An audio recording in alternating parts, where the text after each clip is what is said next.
Estimados alumnos, ustedes van a decir, ¿hasta cuándo marco conceptual? Hasta que lo aprendan, hasta que lo usen, hasta que sean exitosos con ello.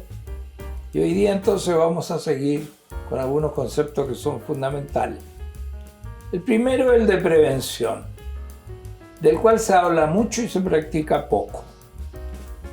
La prevención son las medidas y acciones dispuestas con anticipación, con el fin de impedir o evitar que se presente un fenómeno peligroso o para evitar o reducir su incidencia sobre la población, los bienes y servicios y el ambiente. Un buen ejemplo de prevención: la vacunación contra el sarampión. En Chile no hay sarampión, no hay polio, no hay una serie de enfermedades que hay en otras partes del mundo y que también hubo en Chile. Recuerden que el sarampión casi exterminó a la mitad de la población araucana, no conocían ese virus. Pero cuando el Servicio de Salud vacuna, lo que está haciendo es prevención, está evitando el riesgo de que haya alguien con sarampión que a su vez pudiera infectar a otro, porque inmunidad, uno se pregunta cuánto nos va a durar la inmunidad, y sabemos que hay vacunas que tienen mayor latencia que otras.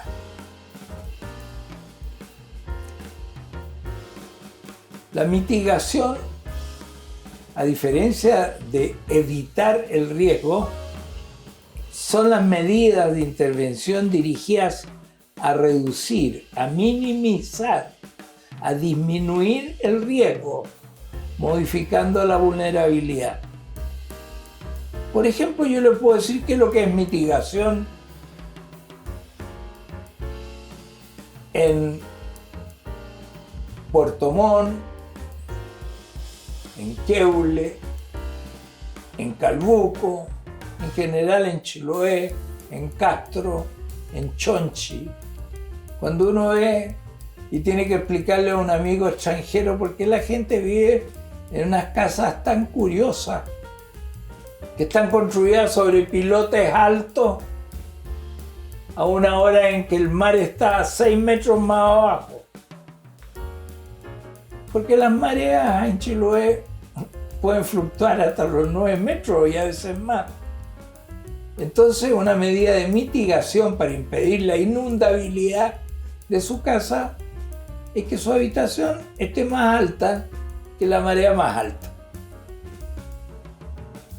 Mitigación, por ejemplo, es construir, como afortunadamente la Ley de Ordenanza y Construcciones lo exige, en concreto con determinadas especificaciones y características técnicas que haga que un edificio bien construido, con losas de concreto, con buenas amarras y que finalmente esté expuesto a un sismo grado 8 o mayor incluso, no colapse. Puede sufrir riesgo. Yo he conversado con Algermissen, por ejemplo, con Hamilton. Ambos fueron presidentes de la Academia de Ciencias de los Estados Unidos, ambos geógrafos eminentes. Y siempre me decían, Chile es un país sorprendente. Mira lo que pasó en Turquía con un terremoto 6 Richter. Mira lo que pasó en Perú con un terremoto 7. Y ustedes tuvieron un 8.5 y no superaron los 10 muertos. Y se refería a un terremoto reciente que vivimos aquí. Obviamente diferente fue el 27F, que fueron 2 terremotos con 2 tsunamis. Eso ya es demasiado. Pero Chile vivió un 9.5 en 1960, 21 y 22 de mayo. El más energético terremoto que un instrumento humano haya registrado jamás. Tan fuerte que saltaron todos nuestros aparatos, y aquí todos los estudios tienen que basarse en los sismógrafos y acelerógrafos de la Universidad de Berkeley y otras en Estados Unidos. Entonces, mitigación es todo aquello que podemos hacer para que, enfrentado a una amenaza seria, ¿no?, disminuyamos el riesgo. Buenos cortafuegos, buena distancia entre la maleza y la casa, ¿no? Un día, el presidente de la Protección Civil Española me trajo un recuerdo que atesoro porque es precioso.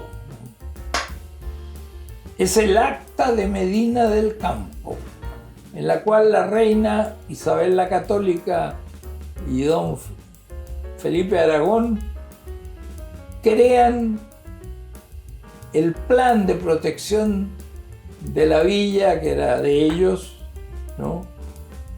Y además crean los obreros carpinteros, que son personas dotadas de algo que los distingue del resto de la población, le hace un uniforme, de elementos de combate del fuego, la obligación de tener en todas las casas de la villa, me refiero a Medina del Campo, en España, un depósito de agua en el primer piso y otro con una roldana en el segundo. Bueno, no podían pensar en red húmeda y seca, pero ciertamente tenían prohibición de almacenar combustible pegado a las casas. Definen de esta manera una lógica que nos hace preguntarnos, bueno, ¿cómo es posible que hoy día, transcurrido ya cientos de años, no podamos avanzar vigorosamente en esta materia, teniendo experiencias históricas tan valiosas como esta, por ejemplo? Busquen documentación. Es difícil de encontrar. No sé por qué. Seguramente porque la propia indiferencia de la gente ha hecho que no haya un buen estudio de caso de Medina del Campo. Medina del Campo era una floreciente villa comercial en donde judíos, cristianos, musulmanes y toda la población iba, venía, compraba, vendía, pero se quemó varias veces. Y como era parte de las posesiones territoriales de la reina Isabel, ella quiso dotarla de una planificación de emergencia especial y sacó esta acta de Medina del Campo. Léala, puede ser singularmente instructiva. La preparación. Lo decíamos cuando veíamos esta ecuación del riesgo y todas las etapas previas, antes, durante y después, que configuran esta ecuación. La preparación es organizar y facilitar los operativos para el uso efectivo y oportuno del aviso, el salvamento y la rehabilitación de la población en caso de desastre. Bueno, ahí hay que hacer montones de cosas. Alerta, evacuación, búsqueda, rescate, socorro, asistencia. Pero todo tiene que estar planificado. Porque la improvisación en medio de la noche, en la más plena oscuridad, sin energía eléctrica, lloviendo a lo mejor, esto tiende a ser caótico. La alerta, decíamos que es un estado de vigilancia permanente. Haga cuenta usted, por ejemplo, si se sube a un vehículo de la locomoción colectiva y ve que se sube una señora que lleva la cartera bien gordita aquí colgando de la mano, y otra señora que lleva otra igualmente gordita la cartera, pero que la lleva bajo la axila y la lleva así como quien lleva un bebé. Y en eso un lanza se sube y se baja. Pero en ese se sube y se baja, le arrebata la cartera ¿a quién? A la que la tenía colgando en la mano, no la que la tenía cubierta, porque obviamente esa señora con toda seguridad, ¿no es cierto?, estaba alertada por amigos, vecinos, familiares que le habían dicho: ten cuidado, ese barrio es peligroso, hay muchos delincuentes, los famosos lanzas a chorro, que roban y salen corriendo a una velocidad increíble, ¿no? Ahora, esto es de todos los días, pero entonces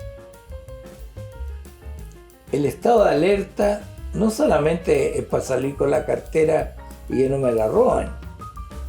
El estado de alerta es para todo aquello que puede significar un riesgo mayor si yo no planifico antes qué hacer con respecto a ese riesgo.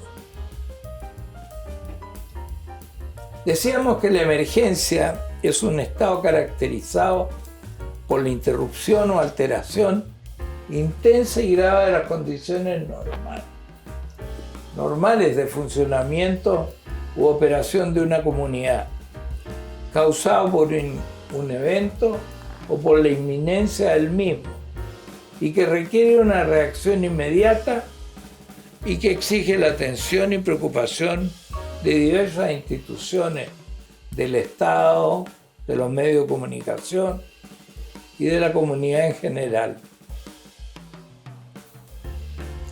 Todo ello es posible si hay un elemento que es fundamental en la gestión del riesgo: el liderazgo. El liderazgo es difícil de definir y las características del líder todavía más difíciles. Pero es alguien a quien la gente sigue y cree en él. Por lo tanto, frente a un evento que puede ser caótico, son fundamentalmente las acciones de liderazgo. Yo me acuerdo haber estado en un ascensor un día que sufrió algo que a lo mejor era un corte parcial de uno de sus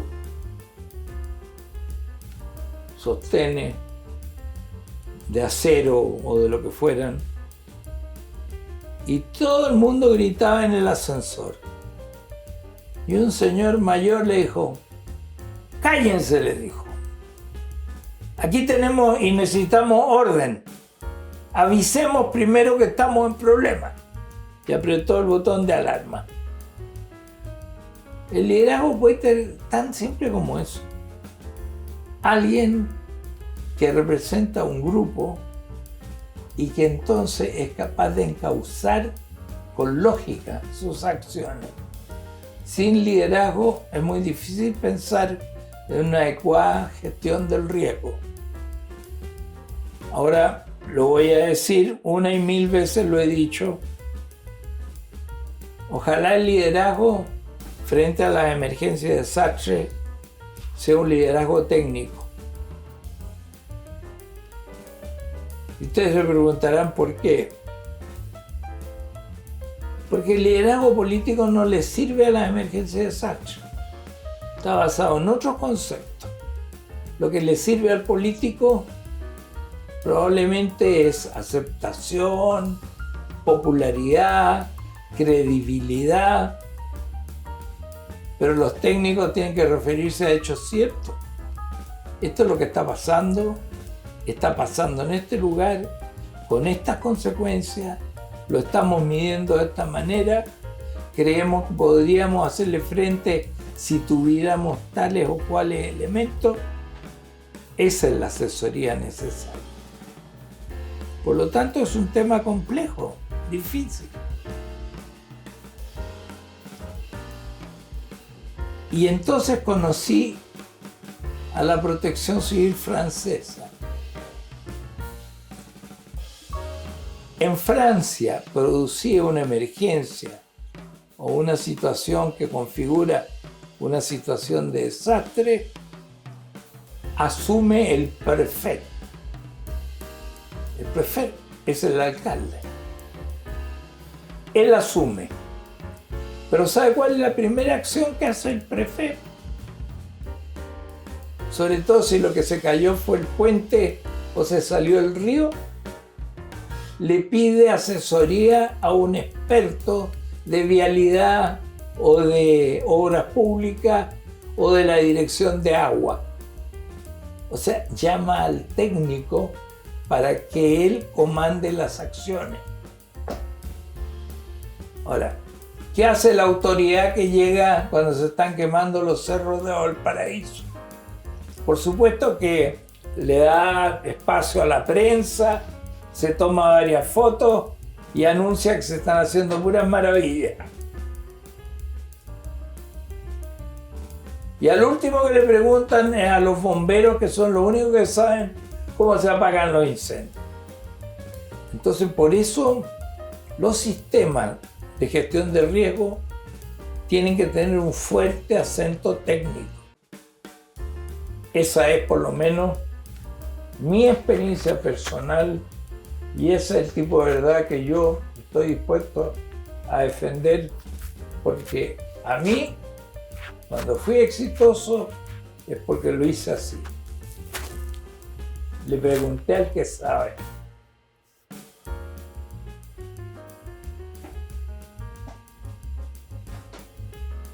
Se está quemando un edificio.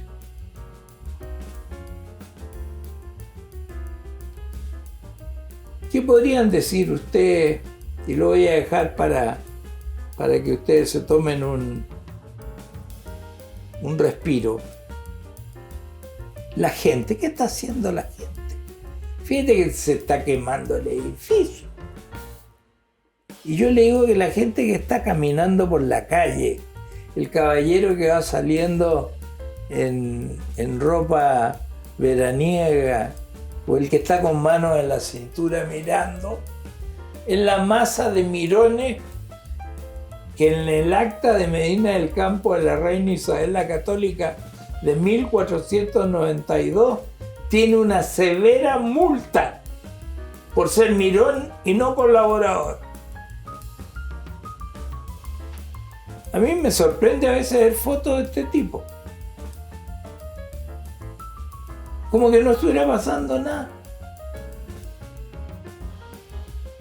Por lo tanto, un desastre es un proceso social que se desencadena como resultado de la manifestación de un fenómeno de origen natural, tecnológico o provocado por el hombre, y que al encontrar condiciones de vulnerabilidad propicias, causa alteraciones intensas, graves y extendidas en la funcionalidad de dicha comunidad, con consecuencias que pueden ser pérdida de vida, salud de la población, destrucción, pérdida o inutilización total o parcial de bienes de la colectividad, daños severos en el ambiente, requiriendo de una respuesta inmediata de las autoridades y de la propia población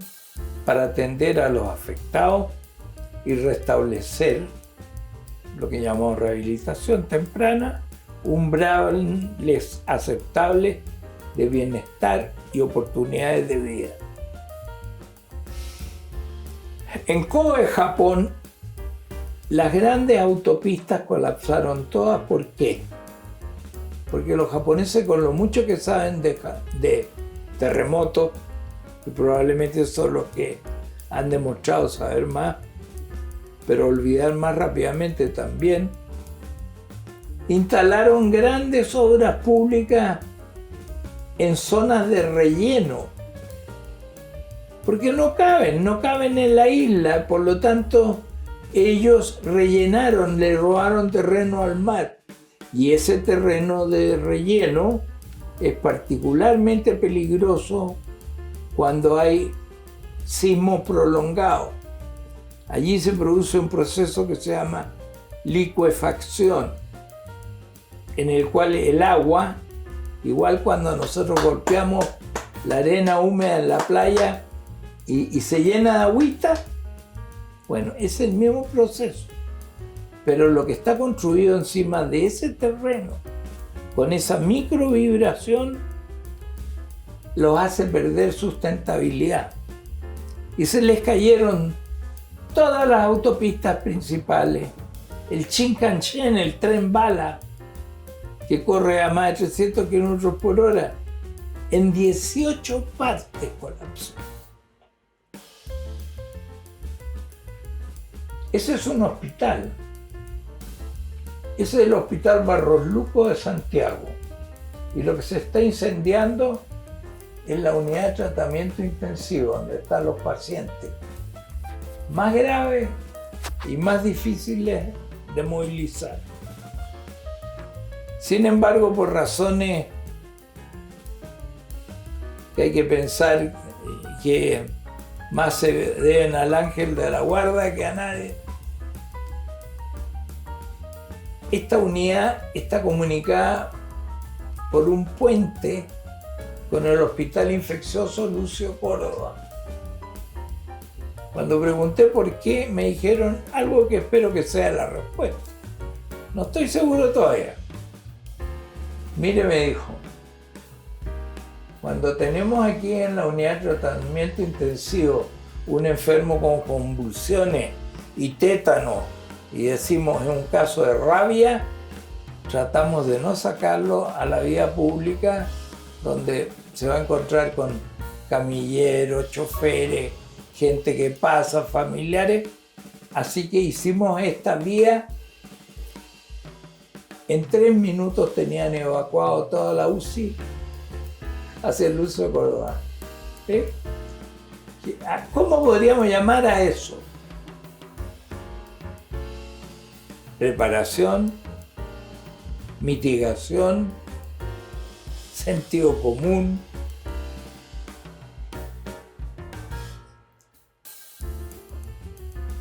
Entonces, esta lámina ustedes se la tienen que grabar a fuego en la mejor neurona funcionante que tengan.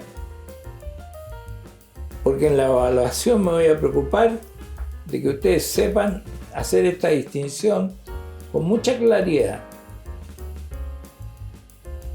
Y no les estoy regalando nada porque las preguntas difíciles son otras. Pero esto es básico.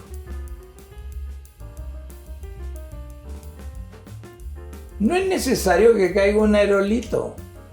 No es necesario que explote el volcán. No es necesario que se salga el mar. Basta con que se corte la energía eléctrica. Este es el gran apagón de Nueva York. Toda la costa este de Estados Unidos sin energía eléctrica. Al pobre que tenía un puestecito no muy grande, un mercadito, donde vendía todo lo que vende un mercadito, se le derritieron los helados, se le pudrió la carne y los pollos, la cecina tomó mal olor, se le derritió la mantequilla, se arruinó. Ahora no les voy a decir cuánta gente se quedó atrapada en los ascensores, ni tampoco tengo aquí a la vista, pero podríamos obtenerlo. Pero ojo, no es pregunta tampoco de evaluación. Podríamos averiguar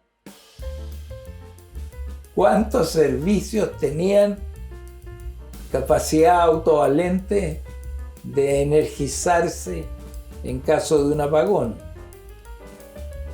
Porque sepan ustedes que mi orgullo, que siempre lo voy a mantener como ex cirujano de la posta central, era estar en un hospital que en el año 70 se inaugura con la tecnología más moderna que recomendaba la Organización Mundial de la Salud. Entre ellos, un grupo electrógeno especial que, producido un apagón,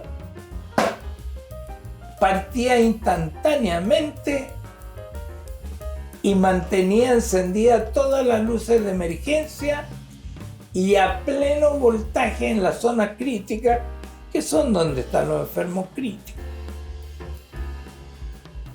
Y un día yo estaba haciendo turno, eran las 4 de la mañana, y siento una persona que entra. Yo estaba dormitando, ¿no? Habían disminuido los pacientes a esa hora, y siento que alguien grita frenético: ¿quién está de turno hoy día aquí? Y yo con una débil voz digo: ¿yo? ¿Quién es usted? Yo soy el doctor Zapata, soy el director. ¿Usted quién es? Yo soy el doctor Maturana. ¿Pero qué pasa aquí? Si esto no puede pasar. Esta posta tiene equipo automático. Bueno, estuvimos 2 horas sin energía eléctrica. Nos tuvieron que traer un equipo especial de no sé dónde, lo echaron a andar, reenergizaron el edificio y estudiaron la ley de Murphy. Ustedes saben que la ley de Murphy dice que aquello que puede ser posible pasará. O sea, piensen en lo más increíble que ustedes quieran, pero si puede pasar, pasará. Una lauchita, guagüita de laucha, atraída por el aroma que le ponen a los cables eléctricos, porque son aromáticos. ¿No leído usted? Los cables son aromáticos y se los comen. Y le había hecho un forado al relay que caía automáticamente con la pérdida de energía eléctrica y que hacía partir el motor y que energizaba el edificio. Pues la lauchita tuvo la mala suerte de meterse ahí, poner las patitas de abajo en el positivo y la delantera en el negativo, ¡chac! Y se electrocutó. Se electrocutó y se carbonizó. Y el relay cayó, pero no hizo contacto porque había un carboncillo interpuesto. Entonces, vean ustedes qué importante es tener opciones, diferentes soluciones para lo que en un determinado momento puede ser crítico para una institución, una organización. Las líneas vitales, lo que en Estados Unidos se conoce como vital lines, que son energía, presas, subestaciones, líneas de fluido eléctrico, plantas de almacenamiento de combustible, oleoductos, gasoductos, transporte, redes viales, puentes terminales de transporte, aeropuertos, puertos fluviales y marítimos, agua, planta de tratamiento, acueducto, alcantarillado, canales de irrigación y conducción, comunicaciones, redes y plantas telefónicas, estaciones de radio y televisión, oficinas de correo e información pública. De todo eso nos tenemos que preocupar. Pero fundamentalmente, ¿de quién? De la gente. Primera prioridad, la seguridad de las personas. Después, todo esto. Entendamos también que estas son situaciones fundamentalmente críticas. Y una crisis es un trastorno temporal de desorganización que se caracteriza por la incapacidad del individuo de su organización social para abordar situaciones particulares utilizando los métodos acostumbrados para resolver esas situaciones. Así es sencillo. Pero también hay otra manera de definirlo y lean ustedes la otra descripción de qué es lo que es una crisis y van a ver que para explicarla pueden haber muchas maneras. Pero si los métodos que tenemos habituales para resolver los problemas no funcionan, probablemente eso podríamos llamarlo una situación crítica. Los chinos y los japoneses tienen una manera muy interesante de definir lo que es crisis. Para ellos, los tres símbolos que significan peligro y oportunidad o amenaza-oportunidad, finalmente son los que dicen esto es crisis, oportunidad. Frente a una situación crítica, usted tiene una oportunidad de mejorar, de planificar mejor, de corregir, de hacer las cosas bien. No lo vimos así en el huracán Katrina en Nueva Orleans. Vimos gente naufragando en las calles. Vimos gente durmiendo en la calle.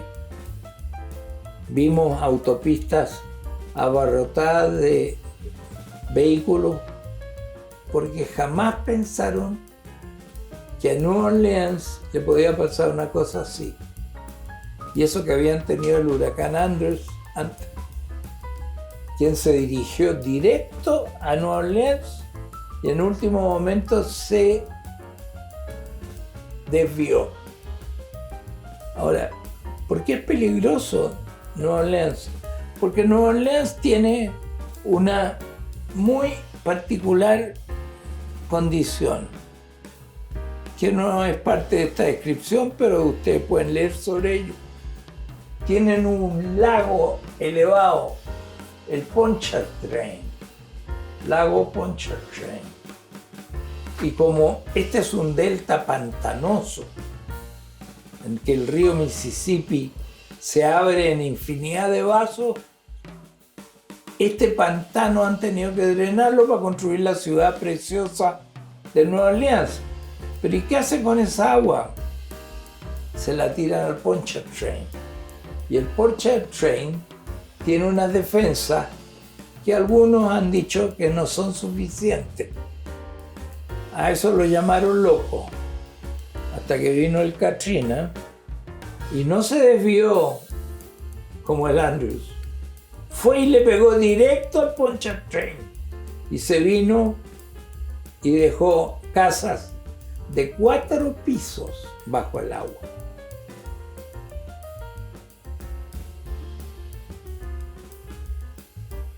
También vamos a hablar